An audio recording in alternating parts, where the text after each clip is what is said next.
and welcome to the Creative Constitution podcast. Today we've got a very special episode.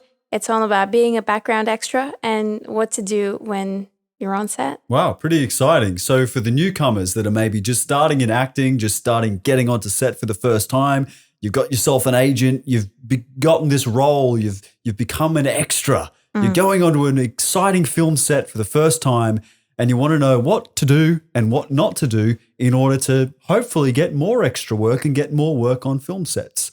Exactly. We've both had a lot of experience in this department, so I think there's definitely some great stuff that we could share with you. And we know a lot of people that have done it as well that are older than us and more experienced, and we know their stories and a lot of tales to tell. That's right. I think one of the most daunting things when you're beginning as an actor is what to do when you get to that big set. And for me, being a background extra was how I got my first in the extras / acting world. So it was a very exciting time. And I think my first role as an extra, was that Elvis? I think you had something before, or was it just character roles before that? Oh, no, actually, my first extras role was on Lunatics, the Chris Lilly production. Oh, right. And back then that was before you even acted at all, yeah, really. that was when I was at law school. And they got you because you were just a student in that class that they wanted to shoot in at the time. Yeah. So pretty much what they had was they had a little table set out near the arches because Bond Uni has these big arches, and they'd set up a little table pretty much with a sign saying extras wanted, come sign up. And so I was like, oh, okay, well, I'm not doing anything at the moment. So I just went over there and chatted to them. And that was my first experience as an extra. It was so cool. I mean, we didn't really do much. You just sort of had to like pretty much walk across, pretend to be a student, but you were a student, so you were just pretty much being yourself. And I think that's probably rule number one when you're a background extra is to not be too extra. Yeah, just be yourself.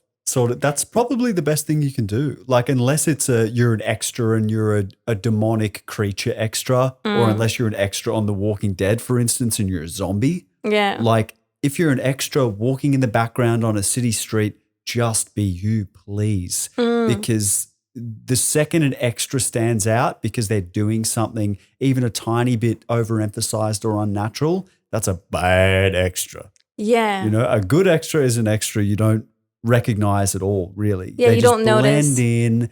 They look like background. They're not doing anything to draw attention. Yep. And that's actually great acting. In the 100%. case of being an It's just extra. that simple being just that thing in the background that doesn't capture too much attention.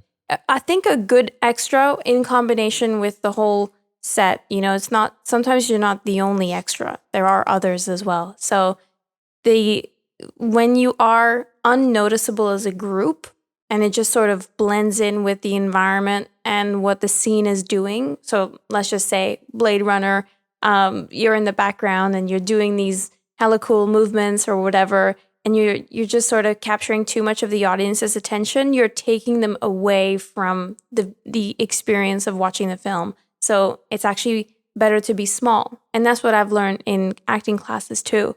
So when the director goes, well, all of you are running away from Godzilla, well, then just do the job, do what would feel natural if like you saw that monster.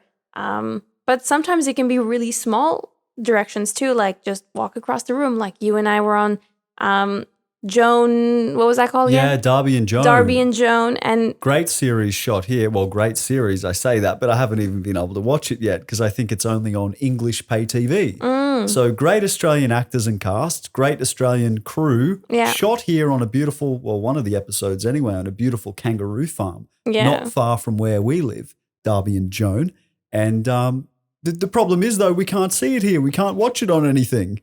We'll have to try and find it somewhere. But the biggest thing on that set was it was very simple direction. Like there wasn't anything too crazy. I think you had a few scenes where you were looking for someone in the bushes. Yeah. I had a bunch of scenes where I was literally just a camper. All I was doing was pretending to be essentially on a holiday. So I was folding towels. I was walking across the campsite. Very, very simple stuff. Yeah. But there were times where I was in the background very clearly. And if I was throwing towels around or being too extra, you probably would get in trouble because you're taking away from who is actually in focus. Yeah, definitely. And I think we can come back to that because that's an important part of it. That's a real the acting work that is required and the mindset that is required to sort of nerf yourself and be small and be little and just be average. But that's actually really good. You don't want to, So I think we can come back to that. But for people who have just doing this for the first time, like they've got an extra, right? They're going onto set. What do we do when we are extras and we're going onto set for the first time and it's all sort of new? Who are the people we should, try to impress? Who are the people we should say, 3 bags full, anything you want, casting director's assistant or, hi. Always come in with a smile, like always come in with a positive attitude. Depending on the scale of the production and the size, you could be in a very small extra pool. Like maybe this production only comes to your city to shoot one scene, but you get 2 to 3 weeks work out of it. But that one scene only has 6 of you guys. And so you could have an opportunity there to get close with some big name actors and to sort of chat to named roles and people who are much further along. So the sort of attitude you should bring to that, what would you say? Well, when I was in acting classes, one of the things that they said was to never really try to talk to the main actors because they're probably in that certain headspace that they need in order to do the job that they've got. Don't speak unless spoken to. That's right. And for example, like we could have easily spoken to Tom Hanks or Austin Butler if we were just sort of the bad extras that just ran up to them or something. I caught Austin on his way out in one of the scenes, but a few of us did. And again, I only sort of joined the queue because there were a couple of guys in front of me that were like, caught him on the way out, getting into his car and say, great job. I just gave him a fist pump. Yeah. I love you, But I think when you start out, I think it's just almost like flying under the radar, but then you can impress them. Well, for example, usually it's a third AD that talks to the extras. Like they'll sort of come up to you and sort of tell you where to go, and you might get to set and they'll be the first one that you get spoken to, and then it might be costume, and then it might be makeup. Yeah. But there are always people that will help you along with the set and direct you and whatever. That's even before you even literally are on the set itself, like where the cameras are and things like that. So I think the way to impress people as an extra, personally, and I've seen this work for others where they get picked out from the crowd and get featured extra roles or even sometimes a speaking role. Anything can happen on a film set. And the fact you're there and if you're grateful and you've got a smile on your face and you treat everyone with kindness, that's going to be much better than you trying to be the loudest person in the room, just trying to get someone's attention. Like, look like the loudest person in the room, look like an A-list star that should be up there with lines, but don't have the volume of one. Like, keep silent sort of thing. Have the look, have the professionalism, like you are the main actor. Yeah. But shut up. Well, I know unless I have spoken to. I have heard of well, I'm not going to name any names, but I have heard people get in trouble and almost get put on like some blacklist because they were too obnoxious or they would ruin a take by trying to get the attention. And that's just never a good look. And also let's just say they're late or they are just being stubborn about it all. And sometimes, on set, it can get a little bit boring and long and tiring. And after a 12-hour long day, maybe even more, sometimes you can get a little bit moody, but you don't get a lot of these chances. Yeah. And I think even as a background extra, you need to be grateful for what you've got. Yes. For example, I was a stand-in on a big TV show that hasn't come out yet, so I can't really say what it is. Can you say the name of it? No, I can't. Oh. But that was extremely long days, very long, and there were days when like my feet were hurting so much, and I just sort of had to keep a smiling face. And I think that people notice because then people gravitate towards you and you can have more conversations and it feels nice. And stand-in, being a stand-in extra, a stand-in is a strange spot to be, right? Because the pay is amazing. Mm-hmm. getting the opportunity to actually speak to the director. Yeah. You're getting the opportunity in a lot of cases to become acquaintances or even quite friendly, depending on how long that gig is, with the main actor. Yeah. Like the guy that stood in for Austin on Elvis when we were shooting here, he was a cool dude. And like we all loved him. We all sort of knew his name, and he would get into it and sing along sometimes. And then Austin would come out and they'd chat and have a hug. And you know, you could tell there was a bit of camaraderie there. Yeah. So you are getting an amazing opportunity as a stand-in, plus the pay is great. But at the same time, the thing is it's sort of good in one sense but bad in another sense, because you're not getting lines. You're not even in the credits. You can't actually put it as an acting credit. No. And that's a thing that a lot of people don't know, even though your agent still take a cut and you're still on set. Yeah. You can't add that to your IMDb as a role. Yeah. So if you don't know already, a stand-in is essentially you're an actor still, good on you.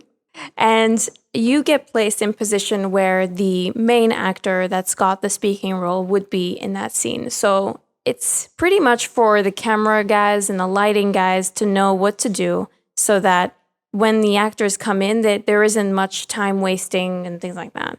But that also means that when the action is about to happen, you get pulled away from the set and you're gone. You can't even, you can barely even look. Nope. Whereas as a background extra, you get to be part of the scene. You get to see the actors act. You get to be part of the whole thing. Yeah.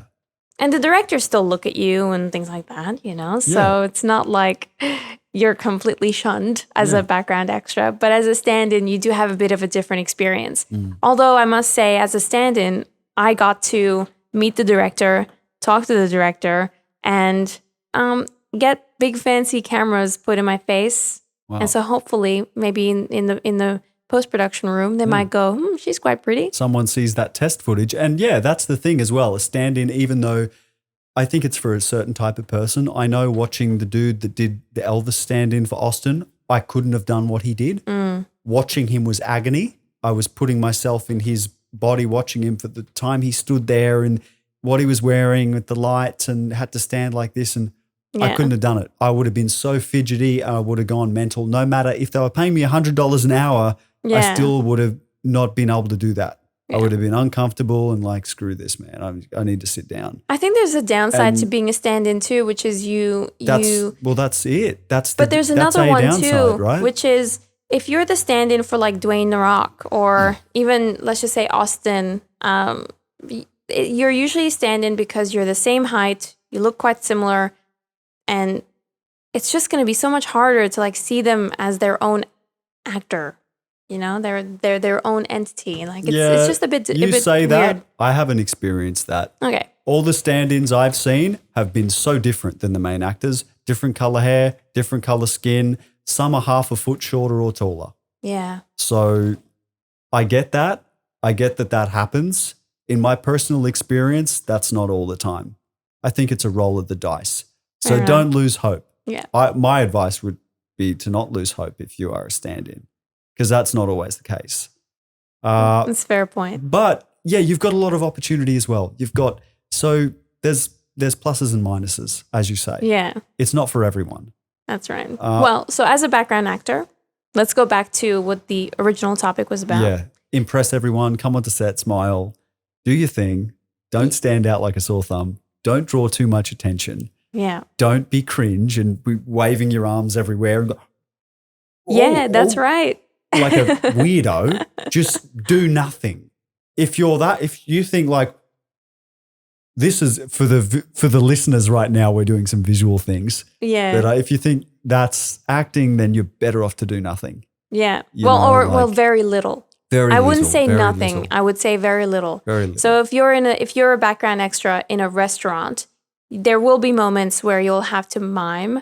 Instead of saying just random stuff, just imagine that you are actually having a conversation with someone. You could, for example, this is what I've done in the past, is talk to the person that is at your table and go, hey, let's have a conversation about Disneyland. And then we'll actually go through the motions and it will look more realistic because you've put yourself with some sort of objective. And I think that really guides it a little bit. Because sometimes the talking ones are sometimes the most telling when you are watching something that they are miming or not actually having a conversation. Yeah. So I find that sometimes having those little tricks really does help. And that could be a lot of pressure as well, because you're right next to the lead actor at the bar scene or something, and you've got to be talking to this guy. And there's so many shots we've seen filmed like that where there's obviously the background extras, but they're right next to the leads and they're talking at a bar, and you can tell that conversation's mimed and you can tell it's not organic, and you can tell that, you know, it's like quiet on set and the leads are the only ones mic'd up and they've put the music in post, and you can tell. Yeah. And so it is a very tricky thing. So yeah, if you know that you're an extra and you're in a close shot, just less is more. Just really try your best to not stand out or do anything that draws too much attention. Exactly. It'd be better to just sort of look at each other and do small gestures and look off into the distance for 30 seconds and maybe look and swirl your glass around and take a sip than to try and mime a full-on conversation that could just come across as not realistic. That's right. The biggest thing is to follow direction as best as you can. And then I think what I do, this is just a little trick I find works really well. And I have been called back to sets, so it must be okay. It's whatever they say.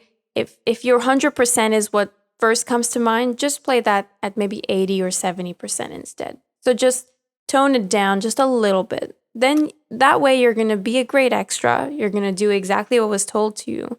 But instead of maybe walking too fast or pacing a bit weird, because when cameras are on you, you're always going to feel a little bit off. Yeah. So then just toning it down really does help a lot. Yeah. Well, look, we really just wanted this one to be very short and pretty much just give you some really small tips that you could take to your next experience on set.